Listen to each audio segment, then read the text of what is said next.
A brasileira Ivone Marta vinha sofrendo com pequenas vertigens, seguidas por visões de lugares que ela não conhecia.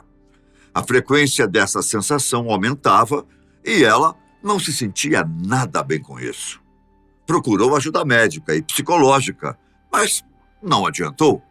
Até que uma amiga aconselhou Ivone a procurar ajuda espiritual. Por coincidência, naquela semana de janeiro de 2010, haveria uma conferência sobre espiritualidade em que seriam escolhidas algumas pessoas da plateia para participarem de um estudo. Essas pessoas se somariam a outras 200 de candidatos em todo o mundo. Ivone foi uma das selecionadas. Então, nas semanas que se seguiram, ela passou a comparecer às reuniões regularmente e acabou descobrindo ser a reencarnação de uma tia-avó. Durante as sessões, que envolveram uma técnica chamada Lumini, semelhante à hipnose, Ivone deu informações cruciais sobre sua infância que sustentaram ainda mais a ligação entre ela e sua tia-avó. Nas profundas lembranças de Ivone, havia uma de quando ela ainda tinha 2 anos de idade apenas. Ela costumava dormir junto à avó e, vez ou outra, dizia a ela para respeitá-la, pois ela era sua irmã mais velha. Certa noite, chegou a assustar sua avó quando disse algo que somente ela e sua falecida irmã sabiam. Coisa de quando eram ainda muito novas, sem falar no seu comportamento diário, que lembrava muito a falecida tia. A tia-avó de Ivone morreu durante a Segunda Guerra, em Viena, Áustria, durante um ataque aéreo. Ela foi atingida por estilhaços na nuca, local do corpo de Ivone, onde havia uma marca de nascença. Outro fator que aproximava as coincidências entre as duas era o dia do nascimento, 11 de setembro. Os estudos foram feitos pelo psiquiatra norte-americano Jim Tucker, da Universidade de Virgínia, e depois apresentados por uma rede de TV inglesa. De caráter científico, as pesquisas procuravam justamente trazer à luz explicações sobre o fenômeno da reencarnação, entender se é mesmo possível que o espírito de alguém falecido pode voltar em outra vida para, quem sabe, concluir sua missão na Terra.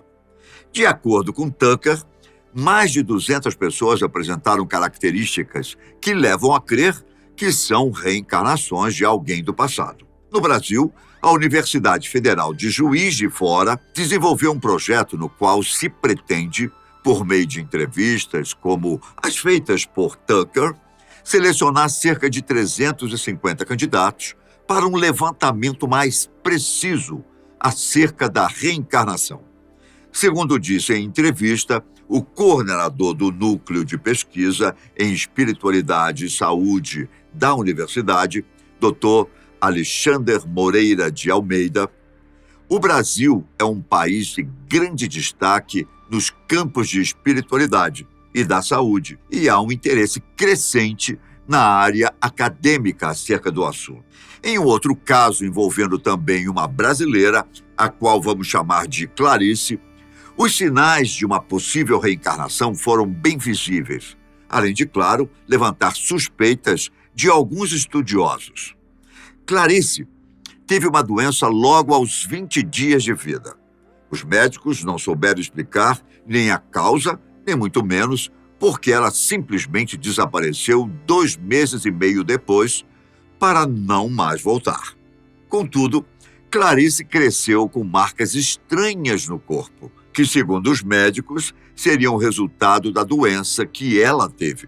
Na época, Clarice relatou ter pesadelos constantes, e entre eles, um em que ela se encontra com um trilho, observando o trem que vem de longe. Ela tenta sair, mas não consegue, até ser atropelada pelos vagões. Perto da equipe que acompanhou o caso da mulher, diz que, possivelmente, as marcas no corpo de Clarice seriam os sinais herdados do acidente que ela teve em uma vida passada. Tanto Ivone quanto Clarice são convictas de serem a reencarnação de outras pessoas. Assim como elas, existem outras várias e incontáveis pessoas no mundo que estão aqui novamente para cumprir sua missão. E vários casos podem ser descritos, como o do garoto americano Luke Hillman.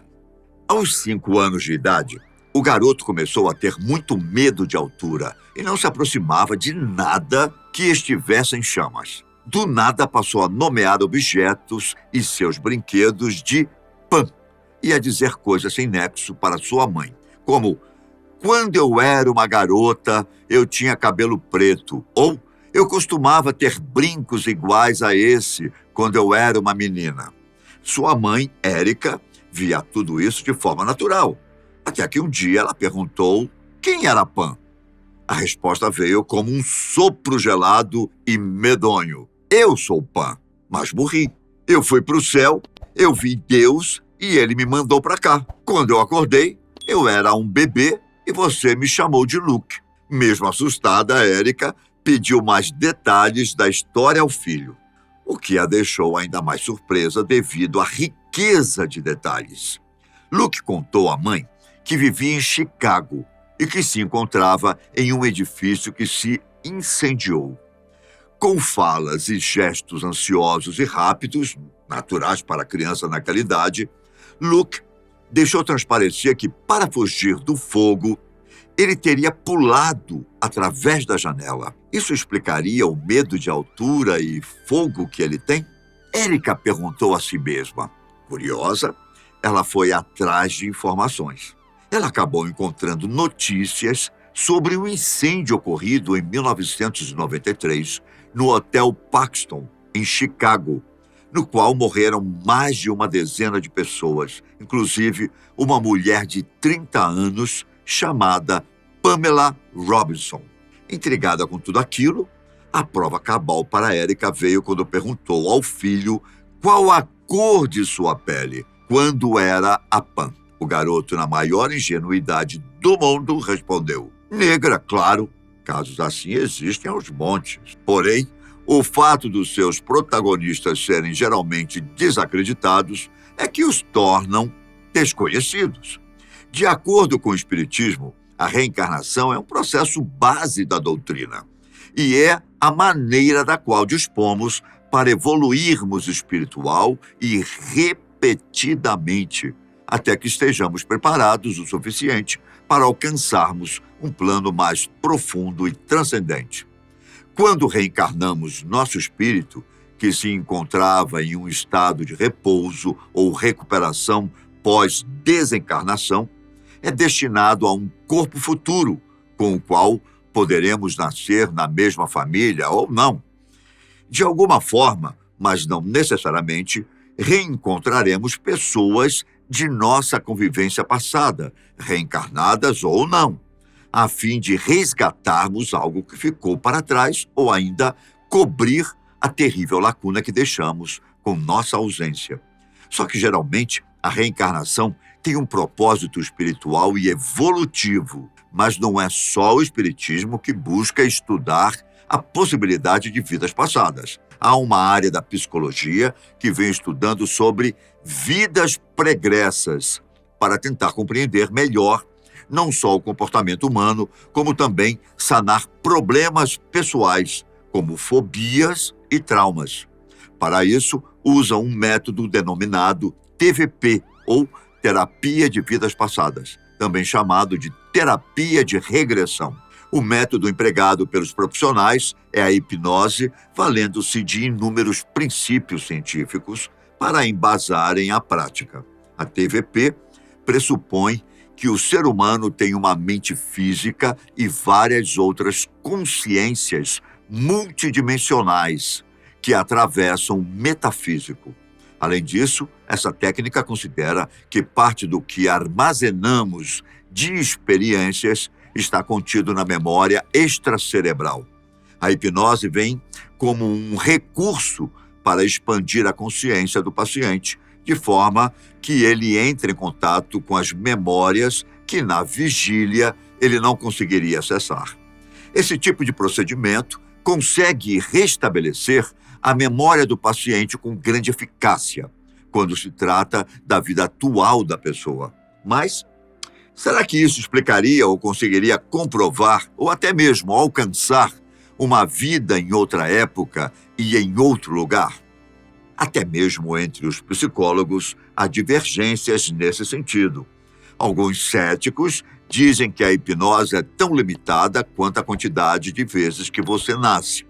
Outros já afirmam que pela hipnose é possível atingir níveis que não imaginamos, pois a consciência, neste caso, é plena. Seria nossa alma ou nosso espírito, nossa própria consciência?